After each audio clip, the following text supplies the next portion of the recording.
If former President Trump is convicted in a court of law, would you still support him as your party's choice? Please raise your hand if you would. Hold on. So just to be clear, Governor Christie, you were kind of late to the game there, but you raised your hand? No, I'm doing this. Look, I'm doing this. And I know you didn't. Whoa. No, come. What's no, look, here's the bottom line. This is the great thing about this country. Booing is allowed, but it doesn't change the truth. It doesn't change the truth. Mr. Robinson, here's the thing. This election is not about January 6th of 2021. It's about we need to end the weaponization of these. And I will do that. That's not the question. I know, but here's the thing. This election is not about January 6th of 2021. It's about I learned in the military. I was assigned with U.S. Navy SEAL. We're bringing the message that can win in November 2021. Do not answer the question. Do not answer the question. Welcome back to Why Are We Like This, where we treat Florida like the active crime scene it is. I'm your host, David Quinones, and I'm joined by my co-host, as always, Tomas Kennedy. What's up, Tomas? You know, just depressed, down. I am down tonight. Feels bad. Also, this is also going to be a New York-centric podcast soon. So yes, we'll get to that. We'll get to that in one moment. I'm also joined, of course, by the voice that you've already heard, Gerald Doherty. Hello, Gerald. Hey, I'm doing all right. I'm not depressed. I quite enjoyed this, although I am also a glutton for punishment, so that could be why. So we're recording late at night. We've got a lot to cover tonight, but we're recording hot on the heels of the GOP debate, which just ended as we jumped onto the call. It was slated to convene three Florida men originally, but instead we could only manage to pull out one. So we're going to talk about that. We're going to talk about one of the names who, along with West Palm Beach's Donald Trump, was conspicuously absent from the proceedings. A familiar name for all of our listeners. We're also going to check in on that greaseballs counterpart, Eric Adams, up in New York. And to help us out with all of this, our returning guest, a reporter and producer for More Perfect Union, the publisher of Progress Report on Substack, Jordan Zakarin. Welcome back, Jordan. Hey, how's it going? Good to have you, man. May I add also a prolific poster? A prolific poster. He That's does not really put some respect. I touched by that. He takes no innings off. Yeah. That's right. So before we get to any of that shit, I feel like we have to clear up one piece of organizational announcement news with respect to our LLC headquartering. We have Why Are We Like This headquartered in Delaware for tax purposes, but we are considered a Florida company for money laundering purposes. Unfortunately, I think we're going to have to reincorporate it in New York. Is that right, Tomas? Yeah, I'm not disclosing exactly when, although you gave it away, but or where. I mean, you gave it away, but yeah, I am leaving Florida very soon. Okay. And we'll reincorporate in some unnamed state. Yeah. Okay. Come on over, baby. The water's fine. So, yeah. Big news in that regard. A big life change coming for our Tomas, who we love. And the gravity just feels like it's getting stronger and stronger for those of us who are still here in this state. And if you're listening to this podcast, what are you doing there? I think that's the humidity, not the gravity. It's literally a really good question, Jordan. So let's transition instead instead of me thinking about that or grappling with it too deeply. Let's transition to our first topic, tonight's debate. I think it would be a helpful exercise to maybe take everyone's temperature on this medium itself. I will be the first to say that I don't think debates matter in any real way on either side. I fucking hate them. I hate watching them. I feel like what do you call that? Secondhand embarrassment. I just hate the way that they feel watching them. I don't think you learn anything. It's like political cotton candy that can also make you cringe. But I wanted to take the temperature of everybody in the room. Do you guys think debates matter, especially one where like the main guy's not even there? Okay, I'm going to start here. I actually do think they matter only in primary debates at the national level when the election is so nationalized. In this specific context, I don't think this Republican primary debate matter because I think, it's already cooked. So I don't think this debate matter. But in a more competitive national primary, I do think that they can matter. But this was just fucking stupid. And obviously it didn't matter. I agree with Tomas. I remember the Obama and Hillary debates being very hyped up, especially as it got down to the wire in the spring. That's because nerds watch those. Yeah, well, thanks, Jordan. That's why I'm here. Me too. But like game recognized game. Yeah. Or thank you for the compliment. The 2016 Republican presidential primary debates were really important to cementing Trump as right. The leader of the pack. And I think a lot of the advantage comes not so much from you scoring a victory so much as your opponent being scored on. And I think that's the most anyone can hope for in these types of environments. I think you saw a little of that, but to Tomas's point, we already know who the nominee is going to be. So this was just, a scratch round for everyone else. I think it's like sort of funny. First of all, like we're all like, yeah, we know who the nominee is going to be, and like the guy's been arrested like 40 times in the last like few months. 40 times so far. Yeah, and like he's like probably gonna I don't know if they'll ever put him in jail. It's like what a ballsy thing to do, but like none of these guys are such losers, and Nikki Haley also. So I want to make sure that we acknowledge that there was two genders on stage, but they were so bad at it that none of them even looked like. I guess the entire point of this was like who could be like the alternate, right? Who could be like the alternative to Trump if in case like I don't know he gets like the death sentence or something, and like they'd still probably like put up a fried Trump like up on the debate stage against Biden, but no one's like at all attractive or anything. It's like there's no one who you watch and you're like, yeah, you know what, they could actually get behind this guy or Nikki Haley. They could actually get behind this person. Like they're all just sort of like yelling at each other and getting mad at Vivek and Rod DeSantis is like yelling at the teenager on the camera on the screen. Yeah, he can't help it. He just sees like a kid and has to yell at them. So he hates teenagers. He just hates them. He hates them so much. So I guess the whole point was to try and see who could be the number two just in case. But like there is no backup option. Like the backup option is just like give in, lose. So a couple points there. One is I think yes, it's about who could be the number two, but I think it was also a lot of like, not all of them, but some of them, it's like groveling for like to Trump if he wins the general. Can I get a cabinet position? Me, can I get an ambassadorship? You know what I mean? So I think it's a lot of groveling in that regard. And this is going to be like kind of like an annoying, like nerdy, like loser point that I'm about to make. But I think it's frustrating to me that you actually had to pay to watch this crap.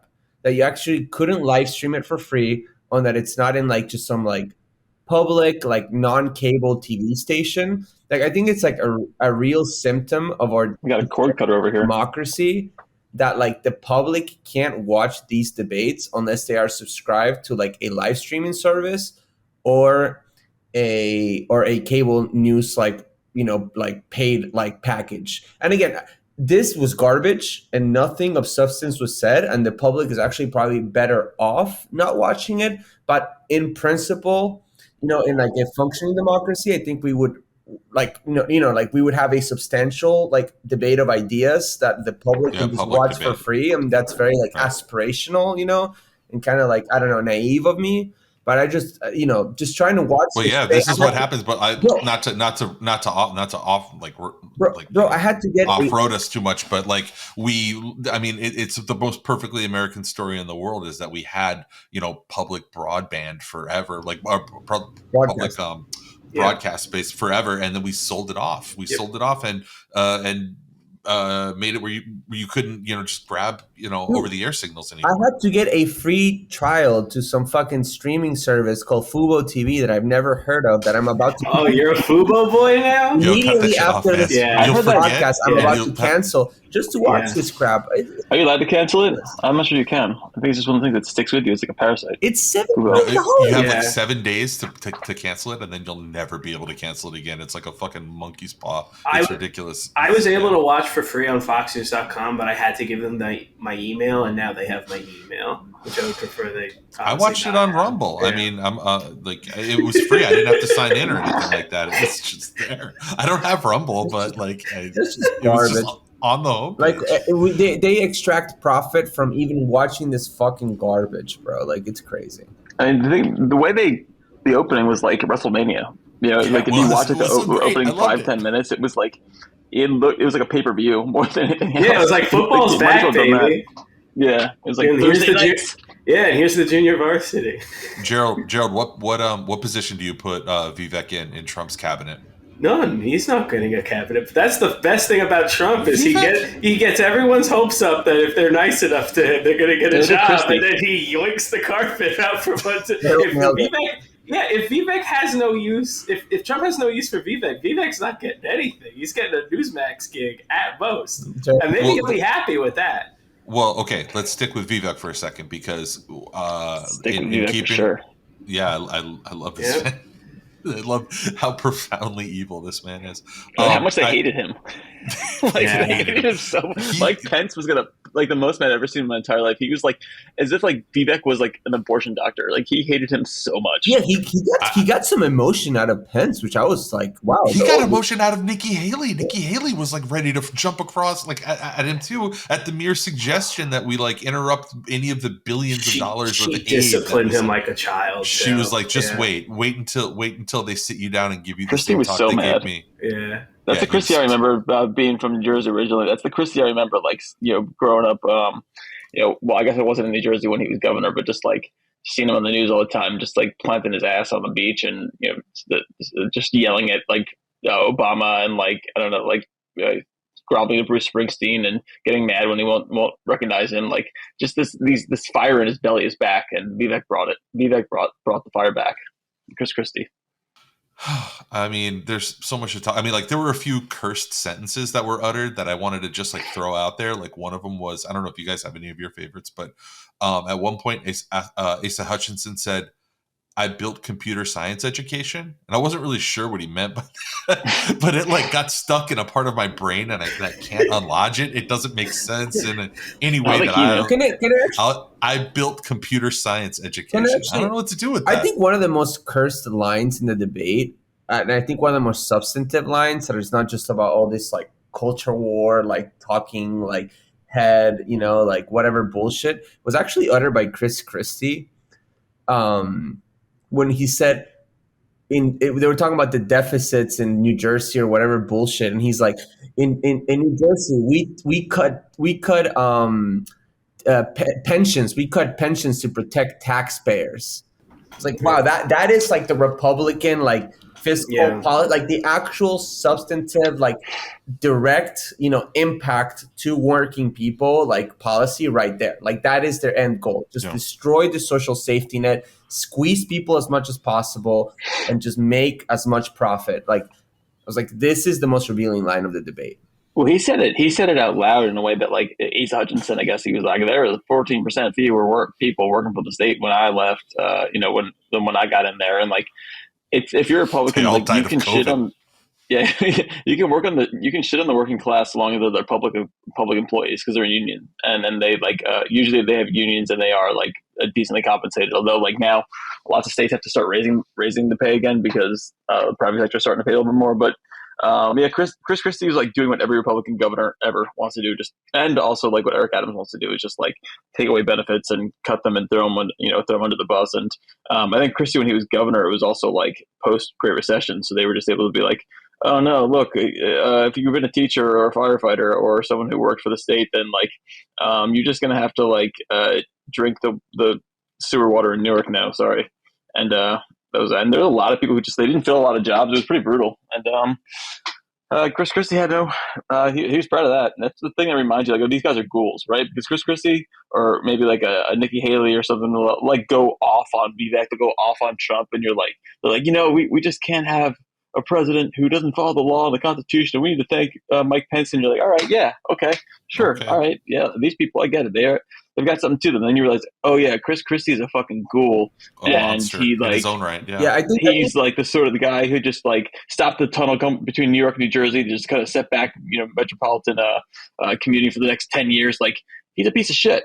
But comparatively, you're all right, this guy's pretty decent. No, but I think you nailed it, because I think there's going to be a lot of liberal narrative around this debate that it's wow, Chris Christie stood up, for the rule of law. He's going to get welcomed into the fold, but even more than he already is. And it's sort of it's I think he was in a way brave, to get up there and just say some shit that was going to piss a lot of the people in his political party off. But at the end of the day, it's this guy wants to cut your fucking pension, and he goes up there and says it like that, you know? So fuck him, fuck everybody in that debate stage. Yeah, I mean, he's the kind of guy who he went to Ukraine and gave some original lyrics to a shitty Bon Jovi song to the president there. So like, look, you can like, we can debate like the value of going to the Ukraine and all that, but like if you're gonna do it, you know, and like act like you're really presenting something, like don't give it like a JV Bon Jovi song if you're you know trying to rep New Jersey. Like just go in big or not. I have to say, like, you know, he doesn't have the swag.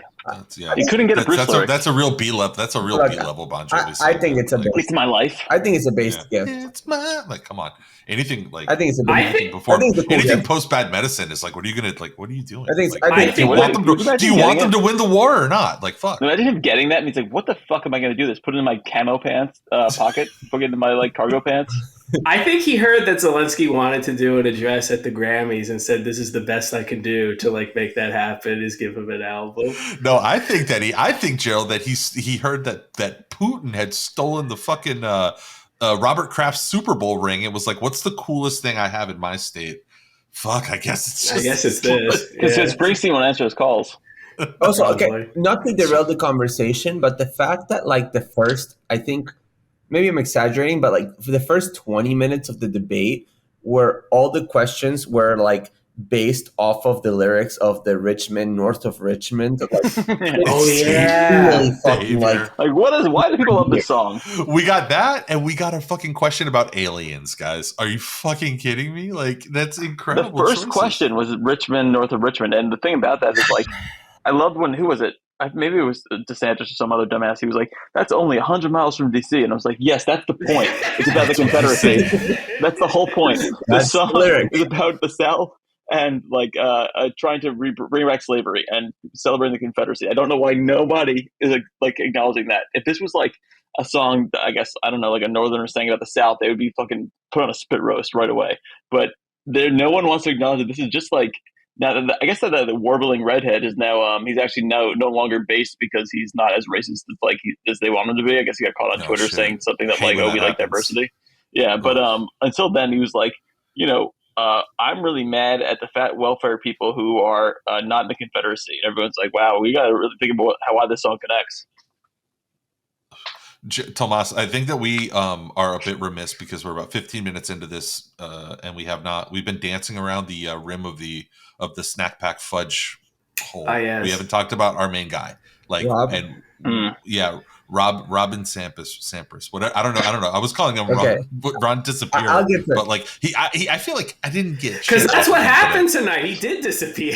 The absolute moment of the debate for me, and I predict it will be a thing on Twitter or X, whatever. It's when they asked them they asked the candidates, who will you support Trump if he's convicted?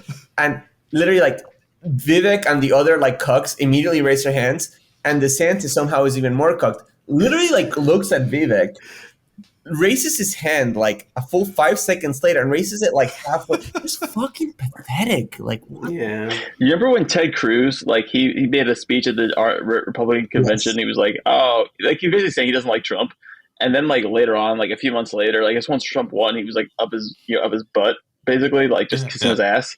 Like DeSantis is there already with Trump. Yeah. Like, you can't even like get to the point of being like. You can't even like show any sort of defiance. Like Trump, I mean, just Ted Cruz was a horrible person in its own right. Like at least held out a little bit. And I guess it helped because he didn't think he would win, right? He's like, this clown's not going to win. But like DeSantis is even more sniveling than Ted Cruz, and that is so hard to do. I thought to the moment where Ted Cruz and Trump were going back and forth over New York values, and Trump invoked 9/11 and basically said it's a terrible thing what Ted just said, to say that when we came together after 9/11, that's a New York value. It's a very terrible thing. And then got Ted to like politely applaud. Yeah. At least then you're invoking the dead and you're applauding the front runner. DeSantis looking at the guy who's never run for office before, like no one knew who he was until he started running for this gig, and then like Tomas said, having to crib his answer from him seconds later. Daryl, the most incredible part of that segment in the 2016 primary debate, and now I am offended as a New Yorker now, is that that Trump actually, like, I don't know if you remember, but Trump actually says, and I watched the towers come down, like as if he was like in ground zero. I know. It's like The smell. He's like Trump Tower is the biggest building in New York again now. Which, of course, I didn't want that to happen that way, but it did, and it was. He was saying he saw like terrorists like in New Jersey celebrating, and then he's also saying that Trump Tower was the biggest building in New York again, and like it never was. It's never close.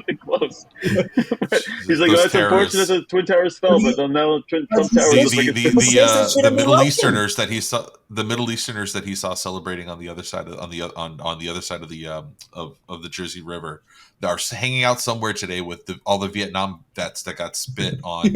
When they came back from Vietnam, because none of them fucking existed. It turned out after like multiple exhaustive investigations, neither of those things ever fucking happened. So with John Kerry and Rambo, my whole brain is melting right now after watching 2 hours of this goddamned bullshit. Oh, come on! It's only gonna get worse from here, David. This was the easy one. You can't tap out this early. It's tough, man. But wait, okay. So what?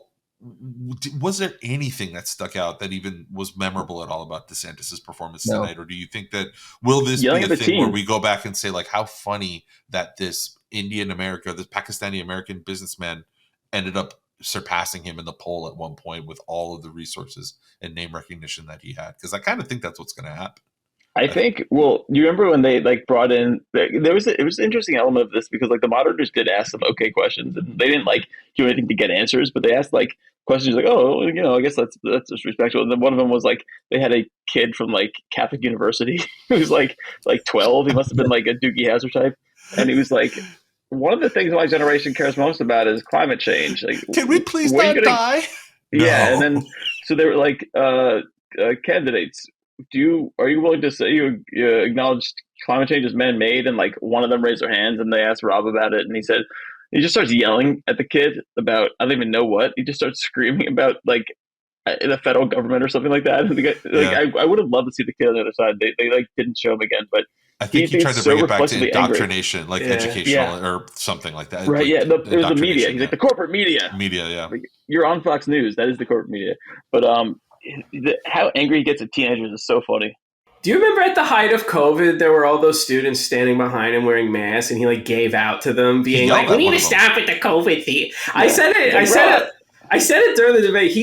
Every time he spoke, he sounded like he had been on hold with customer service for 45 minutes and then was allowed to speak again. Like he sounded so put out to have to be there, and then made sure that no one landed a punch on him by not picking on any fights himself. And then he was on hold with customer service, and he's like while sucking a balloon for like 45 minutes.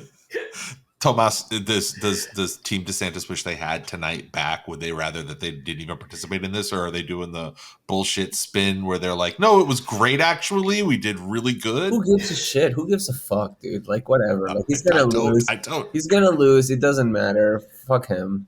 Christina Pushaw is gonna have to go like back to work for the state of Georgia, the country of Georgia.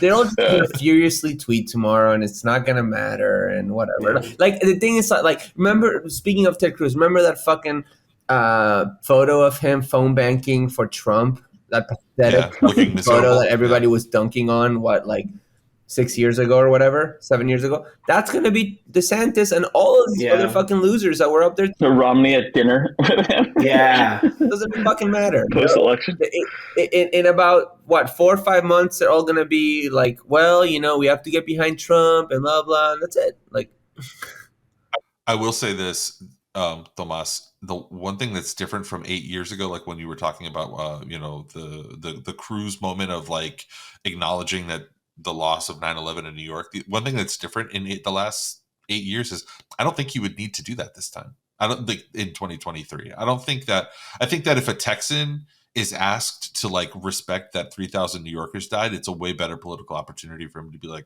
suck my balls or something. Yeah, they're back to hating New York now. Yeah, right. they're back to square one. No, yeah, we are a nasty country now. Like we are mean. We are a fucking mean country. And, it's not popular to say that, but we're a fucking mean, nasty country. We're nasty and mean to each other. I don't even think they cared back then. I think it was just like they considered Americans being killed. They thought of it as New Yorkers being killed in 9/11. They would have been like, fuck this. Yeah. Like being here, I was like, you guys don't care about us. You just care about like the fact that like the flag was attacked. Because if they thought of it as New Yorkers being killed, they would have been like, all right, well, I mean, like the buildings are sad. At least we're sad about the buildings. And that's one of the again, I don't want to deviate the conversation, and this is not an original thought by me, but that was not a unity moment for the country. That was a horrible, mean fucking country. Scary. where people like Muslims were discriminated against, and immigration laws were tightened. You know what I mean? That was a fucked up, disunited moment for our country. That was just extremely xenophobic. So yeah, the country was united after 9/11 is complete fucking bullshit, and it's ahistorical. Yeah, we went to war with Iraq, and like half the country like protested against it. Yeah, and the whole world turned against us. Yeah. Immediately after. Again, I was living through it through a child's eyes, but like for all the talk about like if we go and elect Trump, we're going down the road of fascism. I remember seeing like people like flying American flags out of the side of their cars in the early to mid 2000s, and like what they were saying is, I support the war in Iraq. Like I support. Like, I don't know if I've talked about this on the podcast or not, but I enlisted and then ended up not going. Good for you. Right after 9/11. Not going. But not go. Tell that story. How that happened. Yeah. I got wrapped up in the fervor, in the I didn't really have politics in any way that you could like. Is this frosted tips, David? This is frosted tips. Yeah. So they didn't let you enlist. They're like, no, we can't let you go. You're too cool for here. No, it was my height weight ratio. They were like, you need to lose 5 pounds, or you need to show that you can run a mile in under 10 minutes. And I was like, I can run a mile in way less than 10 minutes. I was in very good shape back then. And 5 pounds. Now they're doing a little drone. And they were like, okay, well, we'll schedule you to come run. I got a great score on the ASVAB too. I actually fucking took the ASVAB, and they were like, oh yeah, you're made for the military, you fucking dumbass.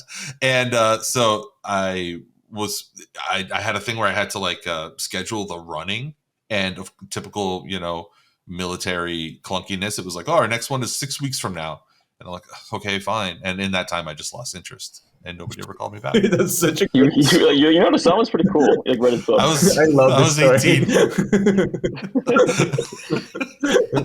I was high and drunk all the time. This country does kind of suck. You're like, yeah, I'm actually not feeling this. Afghanistan is how hot? What is that place like? They gave them too much time to produce loose change, and I probably watched it and was like, oh yeah, you know what? Never mind. This is bullshit. The Barbenheimer of our day was loose change and side guys.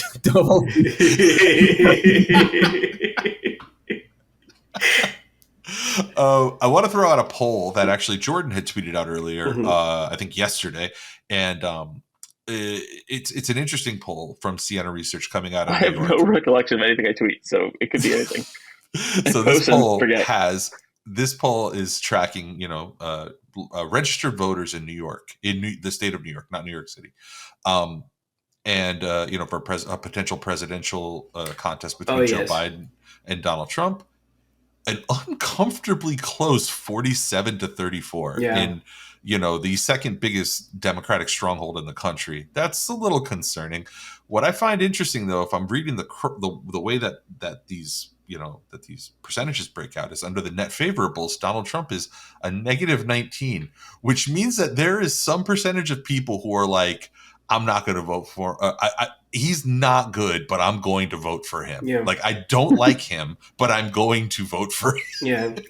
So it's interesting that for most of, I guess, following politics here, which has not been my entire life, but once I started following politics here, like New York's had Republican governors, like a great Rudy Giuliani, legend in his time, and now just living the good life. We Michael Bloomberg is Republican, but there was basically like in whether it's like a state government, what have you, like oftentimes Republicans will start pulling closer for a while and then kind of fall off because like there's not that many of them, or people are just like, fuck it, I don't care, or they'll go to the Democrat.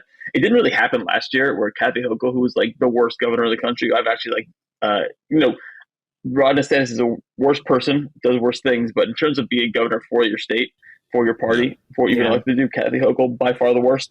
So you're going to help come troll her, Tomas, when you move here. But she was the first one that like fell behind. Like she didn't fall behind, but she was doing really poorly in the polls and just stayed that way. And Democrats have some really unpopular politicians here in New York, and like look at Eric Adams just screaming at Biden constantly about the migrant crisis. It's like it's Democrat and Democrat war here. That's what's really interesting about it. Is like, which I generally like Democrat and Democrat war because there's a lot of bad Democrats, but not even in a good way. It's like bad ones screaming at moderate ones. Yeah, and unfortunately, like that's part of it. I think. Well, you know, we also have mutants who live upstate. I got like more and more like Republican mutants. I got in trouble recently because the Miami Herald did a story on the voter registration gains by Republicans in the state of Florida, and you know, I'm not gonna fucking spin bullshit. So I was like, the thing is that when people are not giving politically viable options that inspire them, and they feel are gonna make a material change to their lives for the better, they might choose to represent that by registering as no party affiliation. And, you know, that is the thing. And look, I don't want Trump to win. I really don't. I think he's fucking horrible. But, like, there are people in 2016 that voted for this fucking guy because they wanted to throw a grenade at the system that they feel is not doing anything for them, and they don't feel represented by anyone in politics. You know what I mean? No option. So to your original point, David, that 19% that you're talking about, to me, and this is just my opinion, and I could be wrong, is people that are like, fuck it, I am going to throw a grenade at the system. That might be an incredibly dangerous decision to make. But who knows what their situations are? Who knows what their individual circumstances are? They might not. God, no, please no. That's why Vivek's going to win. He's a grenade man. That's, you know, and there's good populism, like, you know, Thomas Frank, for example, like talks about like the old school, like, you know, working class populists, and there's bad populism, and there's charlatans, you know, and grifters. Populists are able to capitalize on people's anger and lack of representation and lack of political viability, you know, in terms of what they want represented, you know, in terms of like change for their lives. And they're just like, fuck it, I'm just going to go for this fucking angry guy. It's actually what's happening in Argentina right now. We're about to elect this fucking far right, insane Trump-like candidate because people are fucking angry. And it's the main thing that's broken about our politics. People do not have anyone that's politically viable to represent them and their interests. Like in MAGA world, they can't fathom that, like that whole like, oh, do you really think 81 million people voted for Joe Biden? And it's like, no, 81 million people voted against Donald Trump. And like, if Trump wins, it'll be a significant, like that 19, percentage or what have you, just voting against Joe Biden, even if they don't like Donald Trump, they'll just vote against the status quo. They admit that. When Marine Le Pen almost beat, it's not when Marine Le Pen almost beat Macron, you know, like 2 years ago or whatever. You know, what was Ron Klain, who was chief of staff back then, literally said it like, look, our strategy is that we think we are the lesser evil, and that people, you know, even though we are pragmatic and triangulating all the time and not necessarily living up to all of our promises, we feel comfortable that people will eventually move to our camp because the other side is so bad. That's a really risky gamble to make in politics, because eventually people get fucking sick of their lives not getting any better and things getting more expensive and them not being able to buy a home and their quality of life declining. Eventually people get fucking frustrated at the process and they're like, fuck it, we're either not going to vote, or even more dangerously, we're going to throw a grenade at the system.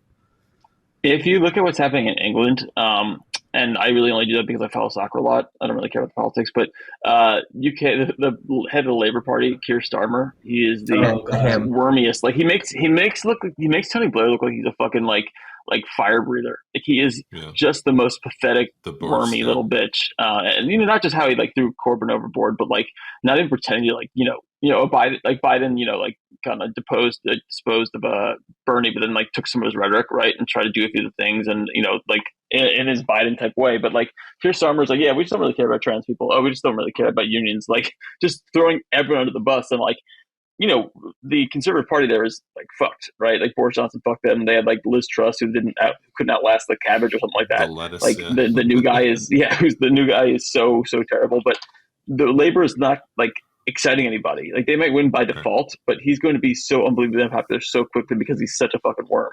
And that's what happens. Like, it's the same thing that I'm not saying that Biden was like this lame, because he wasn't. Like Biden at least talks like a populist, whether or not he delivers on it. Like Keir Starmer is just even worse. He's like Bill Clinton if Bill Clinton had no charisma.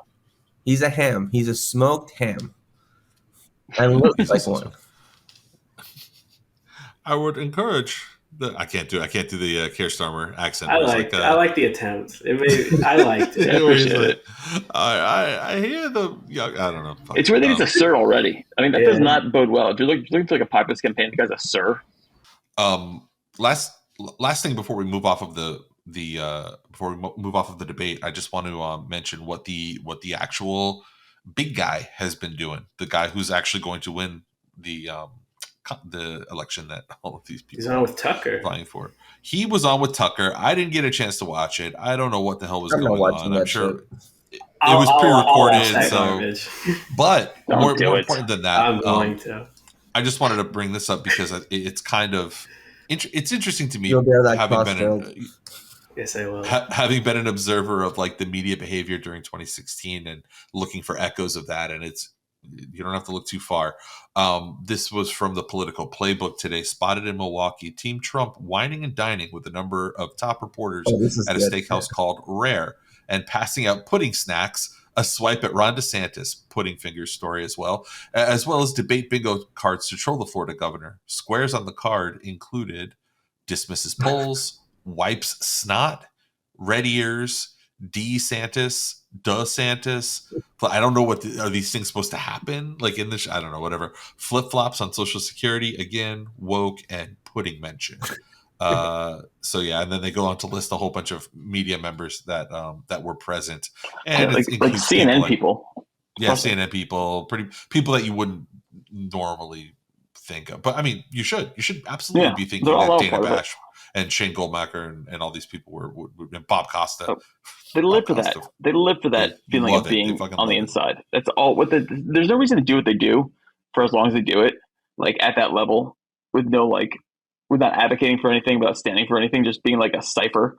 If you're not just trying to like be in the room where they like give out, I don't know, like dog chewy toys about, about another candidate people who they can get, you can fill up a notebook with like several different quotes and then like write 4 different newsletters about it, or be able to say like, oh, I spoke with Republican insiders and this is what they said to me. That's what they fucking live for this shit, and it's so bad because they're being wined and dined by literally the guy who's like tried to overthrow the government. And I know it's like very lib to be, oh, this guy tried to overthrow the U.S. government, but he did try to overthrow the U.S. government. It was insanely stupid, but he did try. It's crazy that he did. Yeah, like we joke about it now, and like Tomas, we were joking about like the Putin's latest murder today, just being like, oh yeah, they vaxxed the plane or whatever. Like it's like we're all like nihilists now, but like he did try to overthrow the government, and like he is a basic criminal, and they're just like, yeah, let's hang out with him and his people and enjoy the time, and yeah.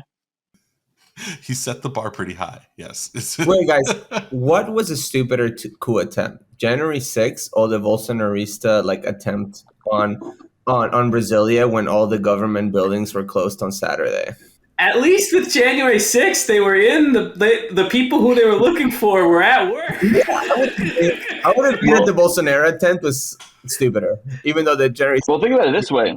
They could have gotten in with a little resistance and changed the passwords on the computer, right? They could have hacked in. Here they had to go through all the different security in the United States. So if you think about it that way, they were basically invading an empty castle, and they could have I don't know, seized the flag. I don't know. I don't really know how many fatalities were there in Brazil, Tomas? I think none. Don't you remember that the Brazilian army rolled in? And all the Bolsonaristas were cheering them on because obviously the Brazilian army is an incredibly right-wing institution that did numerous right-wing coup, and there was military dictatorships throughout their history. So all the Bolsonaristas were cheering on, and they instantly got pepper sprayed and like brutally put down. So like, yeah. But you know what, man? They can call me when they're ready to get serious, and they have like a half dozen boomers keel over with heart attacks in the middle of doing it, like Trump's people did. Okay, that's commitment. Dying needlessly like a fucking moron because your brain's been poisoned by the dumbest shit in the world, like we just spent the last 2 hours watching. Or all the people who threaten to kill Biden and then go outside and just get their brains blown out because of the CIA because they've threatened on Facebook to kill Biden. Just like needlessly, stupidly, without any sort of like not being valiant at all, like not even looking cool, just being like, I'm going to kill him and here's my gun, and then or I'm going to kidnap the governor of Michigan and just asking them to open fire on you. My most toxic trait is like being full on police abolitionist, but also like just loving those little situations when that happens. Well, you wonder the police like, oh God, I have to kill my Uncle Steve or something like that. Like when that happens, like I agree with what that Facebook post. Man, I wish I hadn't seen that. Like I agree with this guy. Like now they have to like fuck, this sucks. Last thing to mention, maybe that Ron wants to invade Mexico. Did we already know this, or is this? Yeah, I've been on this. Yeah. Okay. Cool. They share a border, right? You guys share a border with Mexico and all the other countries right there. So obviously, you need to worry about the people coming through. Yeah.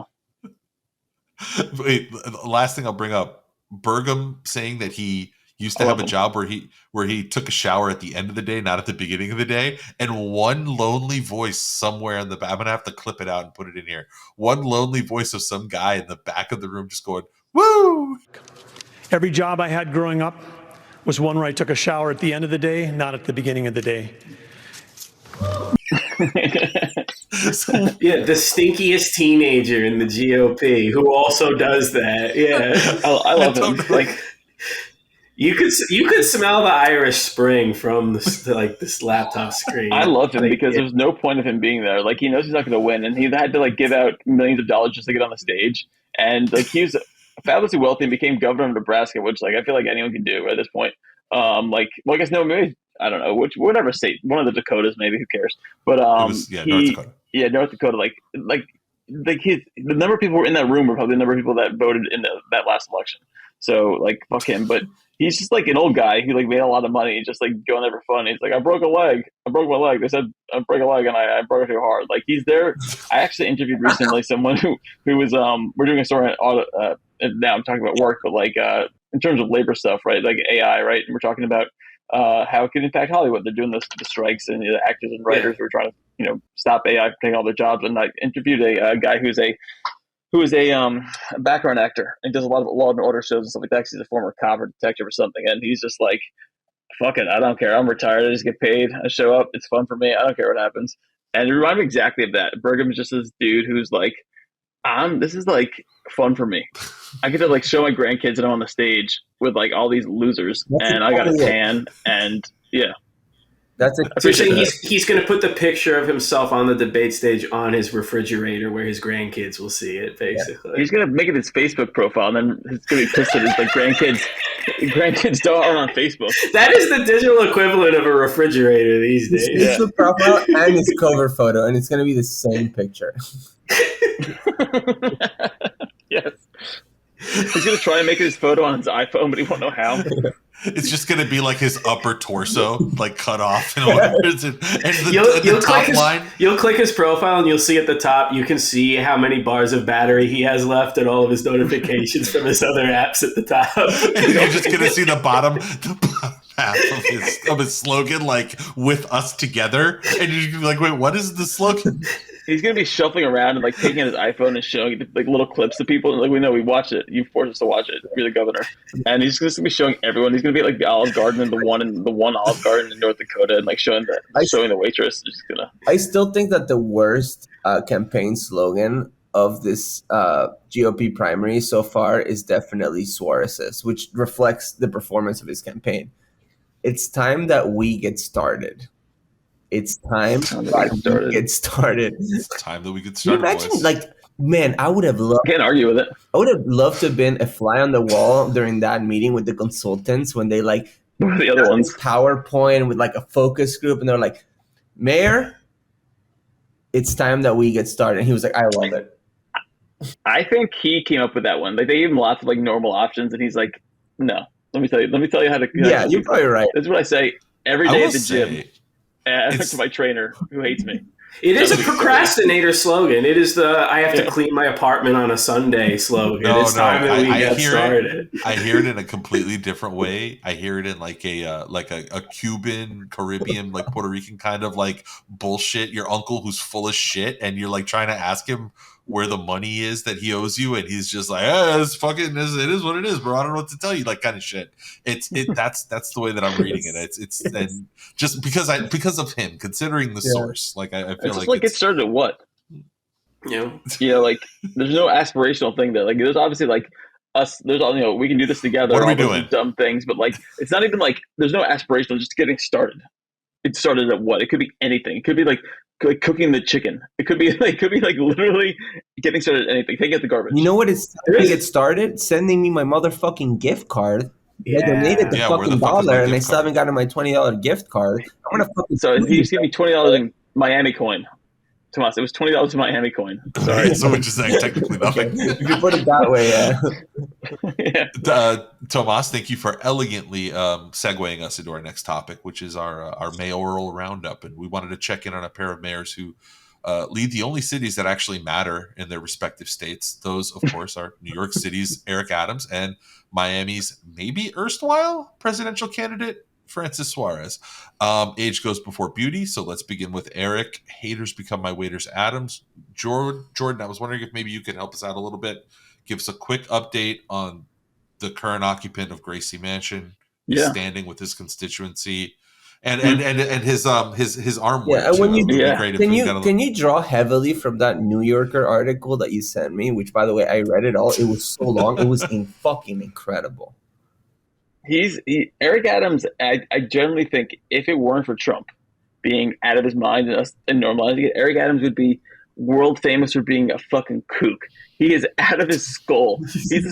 Like things he says is like, he's like, yeah, I don't believe in a separation between church and state, and it's like nothing. No one cares. He accuses this like old Jewish lady, Holocaust survivor, who's worried about rent control. Who's like, you're a plantation owner, and no one cares. He's the most Teflon person I've ever seen in my entire life, and like everyone around him is investigated for being corrupt. Like obviously Tomas, little spoiler alert. Obviously Tomas has gotten Francis Suarez, he's gonna get him deep in the shit in terms of corruption and stuff. Like Eric Adams, his group of people who he's been around forever, whether he's a cop or a state senator or whatever, what have you, like they are just swimming in corruption. Like he's hiring his buddies to be like the rat catcher of New York and getting paid like $185,000.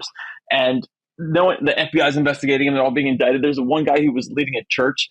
He was a big Eric Adams supporter. Was wearing like $1 million in jewelry, and the guy just stole it. Some other like parishioner just stole it off him right on the pulpit. And it was actually the guy who got the jewelry stolen that was in trouble because he was a money launderer or something insane like that. Isn't his response to all this stuff publicly like, you're trying to steal my swag and just like he's like don't knock my hustle, fuck off type. Like that's incredible. He's like, God wanted me to be the mayor of New York. Like God, like he literally said that. He was like, God wouldn't have chosen me if he didn't want like this to be the case. And I think he genuinely believes that. Tulsa. And he said he said that God wouldn't have made Eric Adams mayor of Tulsa if he didn't expect things out of him or something like that.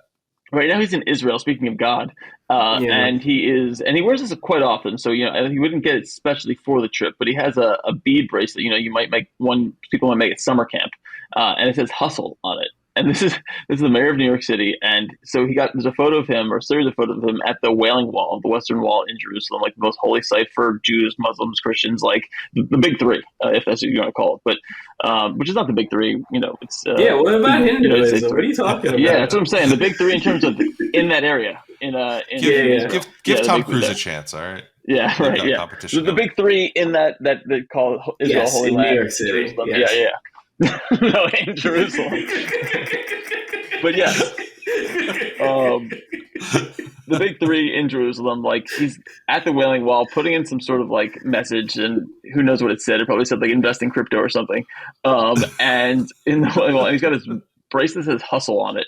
And it's just incredible. He's just being swarmed by people all over the place, and he's complimenting. I think he met with Netanyahu, and he had to like play he's very good. He's big allies with like the ultra orthodox Jews Yeah. in Brooklyn who are menaces. But I think he met with some security people, and he was like, I really like the way you guys use drones, and the way you guys do security.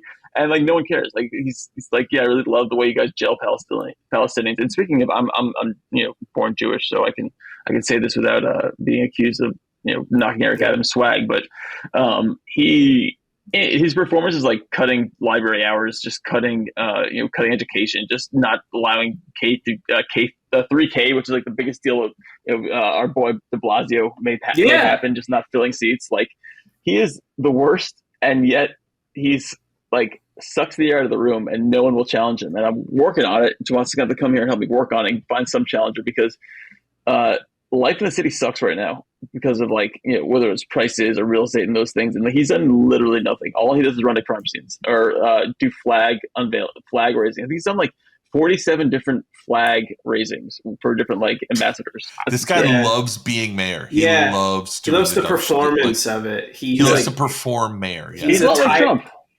He is a tireless cheerleader for the status quo. I've always said, you remember those videos back in the George Floyd protests of the cops that would do the Cupid shuffle with the protesters? That if that video became a man, it would be Eric Adams. It is just how do we make the status quo cool, even if it's awful?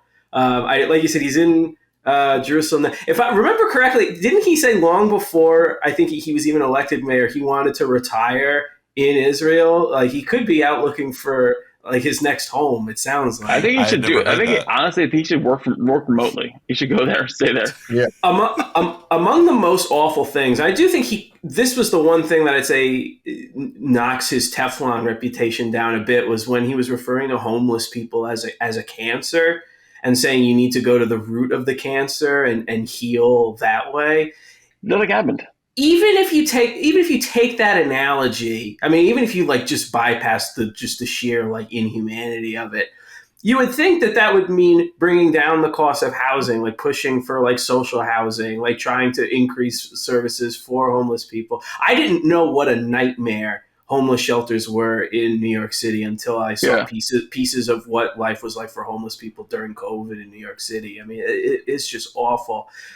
And yet, to your point, he's slashing services for all of those things. Even if you took his own analogy to its logical conclusion, he's failing on his own terms. It's his base are definitely people in outside Manhattan, right? Out of borough folks, and largely working class people of color. I'd be very interested to see if there's any sort of backlash when schools are underfunded this year, there's teachers quitting, or library hours are lower. Those sort of things that and there's no constituent services. It's just Eric Adams hands out his cards to some people, and that's about as much constituent services as you get. So I'll be interested to see if that actually creates any sort of backlash. But the weird thing is people who hate him most are also kind of on his side secretly when it comes to the homeless, homeless people or that sort of stuff. They don't want people on the Upper West Side, famously liberal. They don't want fucking shelters in their neighborhood. They fought tooth and nail to have to get rid of those hotels that had during COVID allowed some homeless people to stay there. And so that's the interesting thing. His worst policies, quietly some libs support. So yes, but those people pay rent. And I remember even in the De Blasio administration that services for homeless services doubled even before COVID under de Blasio, just because the price of rent kept going exponentially up. And his, so his solution to all this is basic. Like I said, just do nothing. Like you said, do a flag. Gotta give Kathy Hochul an assist there. We got to give Hochul an assist. Yes, absolutely. Utterly failed. Utterly failed in terms of anything to do with housing.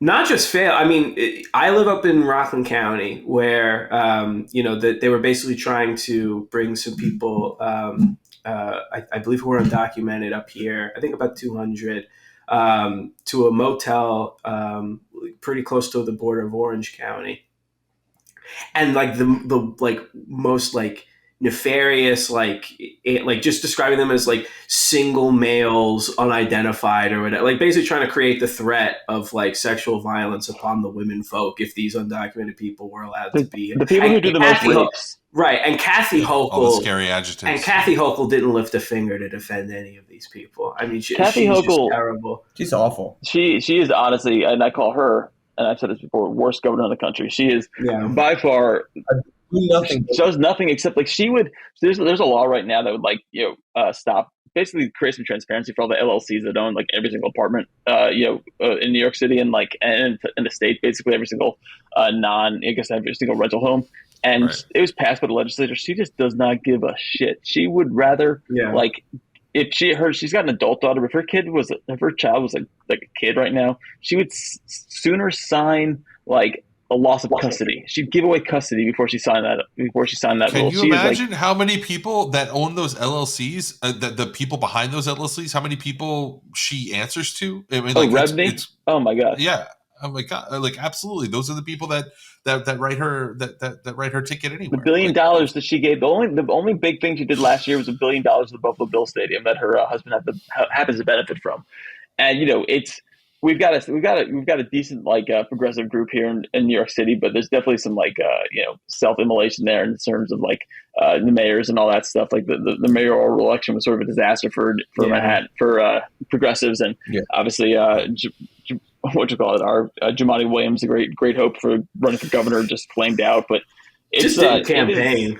He just wandered around the city with his backpack. I think just like showing up, go to parades. Yeah, it was brutal. But these people are vulnerable. I feel like if you just have some kind of competent government and some sort of competent people running, like you can think of 2018, right? All those IDC people, the people that were running with Republicans that were Democrats that were turncoats, like they went down. They went down because there was actually an organization that was willing to fight them. And so, Hochul, I don't know what she's going to do because she's only been, governor. Basically, it's only really her first term. Like, I would love to see some sort of challenge to her. And Eric Adams, I would like, Tomas, if you move here soon enough, we could maybe recruit somebody and we can run their campaign for them. Just totally troll them out of existence. But it's bad. It's not Francis Suarez and Ron DeSantis bad, but I feel like the corruption is comparable. There's layers to this, Jordan. There's layers. The corruption is so if the corruption is comparable, I would say that there is enough institutions here that save us from becoming like as bad in terms of like things falling apart. There's been like the wearing down institutions in Florida have happened for so long that there's no safety net. In New York, there's still some of it. What about higher office? I was thinking about this idea of the fact that like being mayor of New York appears to have been historically like a political cul-de-sac for your career, right? Like you're done. This would be, but this is a guy we're talking about who I don't know, from an outsider's perspective, 1,000 miles away, it seems like they're trying to set him up a little bit to be. It was like who's like the media, maybe like there was like he's the next big media. Democrat. No, exactly. Like I don't know. Eric Adams ain't going nowhere after this. I said it. I said it on this podcast over a year ago that DeSantis was going to flame out. Eric, I have a good knack for this. Eric Adams not going anywhere after the mayoral bid. I don't even know what he would do. I don't even know where he would run for. Like Senate, no one gives a shit about him. No, he's done. In 1868, Mayor John Hoffman was elected governor. John Hoffman, and that is the last time a city mayor ascended to any higher office. Also, believe in De Blasio. He could do it. He still got the chance. He's still young. I'm glad you brought up De Blasio because I remember in the 2010s all the contention between Cuomo and De Blasio around the MTA. A lot of people assuming that De Blasio was responsible for making sure the subways run, but the MTA is administered by Albany. I would be very. Even if I thought Adams was vulnerable, I would be very hesitant to try to primary Adams before I had successfully primaried Hochul, just because of the leverage that the governor's office has over the mayor's office in that respect. Adams is up sooner. Just get the fuck out of there. I'm just saying, I wouldn't want someone nice taking over for Adams and then becoming Hochul's new, whipping post. I mean, the thing is, Hochul and Adams are now fighting too because she doesn't care about the migrants. Yes. So the migrant thing. I wanted to get into these like citizen journalists running around and just shoving cameras in the faces of all these Latino women, just like trying to sell fucking churros and shit. But like, whatever. I don't really have much to say other than that sucks. I hate all these people that run around this like citizen journalism thing where all they're doing is filming misery porn of people who are in like mental crisis or people who they just assume are immigrants and shit. And like, whatever. I just noticed a big uptick of that recently coming out of New York in the last 3 or 4 days of these monsters. You usually find them in like fucking Portland or like Orange County or whatever. And for some it's like Chris Rufo before he became like an education expert. Yeah. Andy NGO type dudes. Discussing. Anyway, 1,000 miles away to the south, here in the increasingly lonely outpost of Miami, Florida, some of us are still waiting on our $20 gift card. Tomas, can you please help us by explaining Francis Suarez's maybe illegal debate stage fundraising strategy? And did it work for him? Yeah, so I mean, there were so many of them. One was raffling off Messi tickets, because he's now the new Inter Miami star player. And that was actually a real thing. I mean, the thing is on that is how did he get the tickets? You know what I mean? These are expensive tickets. Who gifted it to him? Did he buy them? Did he get them through his like Jorge Mas, who's the owner of the team, who's a big donor to his campaign? So we don't know exactly who funded him the tickets. That hasn't been disclosed. But there was a winner for that raffle. You could donate $1 to his campaign to enter, even though you didn't technically have to, but that wasn't really properly disclosed. But a winner was announced for that. The next thing that he did was he said that they would pay the college tuition for 1 year for anyone, for one person that donated $1 to his campaign. I actually don't think they've announced a winner for that one either, but I could be wrong. But then the other one that he did is that they don't have enough money to pay for 1 year of college tuition anywhere. Exactly. Okay. The other one is what are you doing? If you donated $1, they would give you a $20 gift card. You know what I mean? And I donated $1. David donated $1. A bunch of other people donated $1. He did not qualify, so it's not like people are not getting these gift cards. You know what I mean? And in fact, yeah. But when you donated, and David, you saw this too. You donated, and you would immediately, within minutes, get an email saying you have not completed your donation. Click here to complete your donation. When you clicked, it took you back to the landing page to make the donation. But the $1, if you checked, was taken off your account. Yeah. So it's just complete levels of grift. People are not getting their gift cards. Like you said, David, complete impunity. Like they're robbing people. It's $1, but hey, it's fucking $1. To be fair, Trump basically done that like his entire campaign. Absolutely. Just constantly fools people. And Republicans keep doing it. They give like 99% to one candidate and like 1% to another on these split donations. But Suarez is dumb enough to get caught. I think that's the real problem for him. Like somehow Republicans have been scamming their voters for donations the last like 15 years, doing worse and worse and more unsavory things and more obvious scams. But it's Francis Suarez first time in. First go at it. First toe in the water. See, you know what? You guys are so quick to criticize, but without this strategy, he never would have been up on stage tonight telling the truth. Oh, wait a second. Oh, fuck.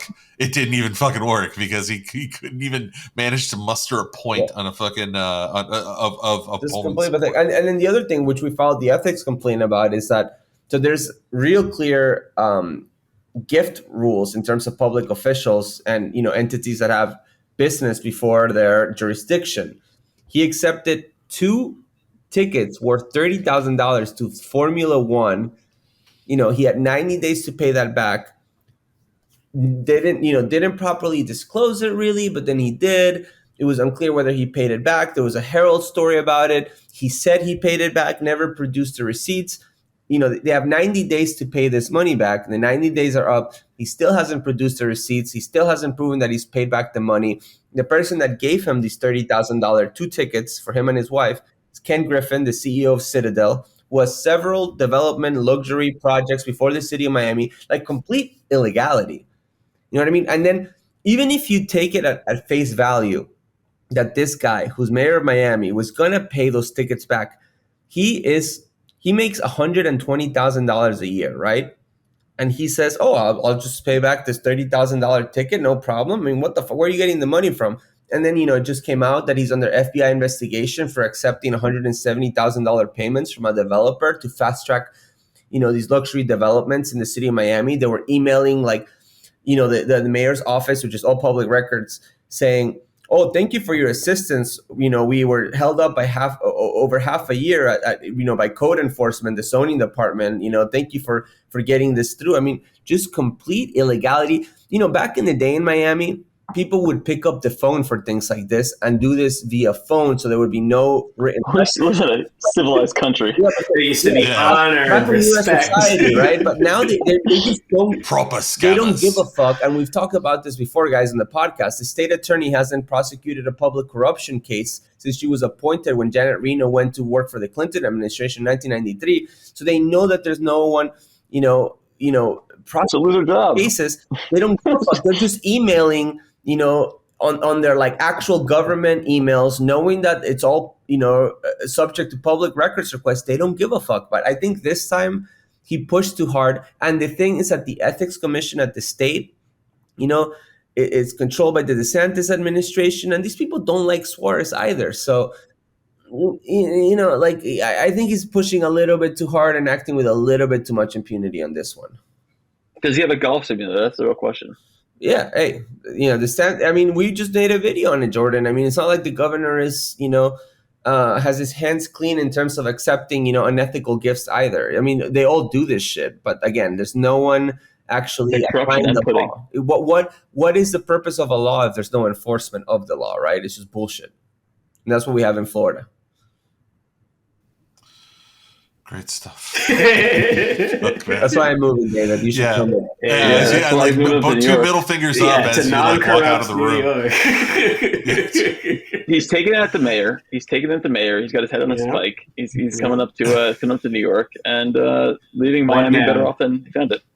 On to my next. I don't know about that. It's definitely way worse than I found it.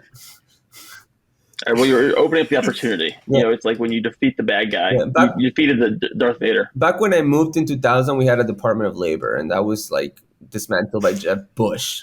It's been that's wild. Jeb, long trajectory downward. There was a Department of Labor. I mean, to bring it back to debates and being anti-Trump, Jeb tried to be principled and standing up to Trump, and everyone's like, "Well, yeah, I feel bad for Jeb. He really gave it a try, and he got embarrassed." But these people are just fucking ghouls, and they are horrible, right-wing, just classical Federalist Society, classical, Alliance Defending Freedom, Christian conservative, allow billionaires to basically run, immigrants' heads through a grinder if they need to, hire children, all every single possible thing you could think of. They're just really much more, civilized about it. And they there's a line they won't cross, which is go to jail line. And but we praise them because they're just not quite as depraved as the absolute lunatics Vivek Ramaswamy, and then Donald Trump that we see on stage. They do pinkies out barbarism, and that's that. We don't even get the pinkies anymore. No, we do not. So we're at the top of the hour. I want to thank our guest today, Jordan Zakarin from More Perfect Union. You can and should subscribe to his Substack, Progress Report. Jordan, where else can people find you? He's muted. On the internet, of course. They can find me scrambling to unmute myself because it's loud in the background of my apartment.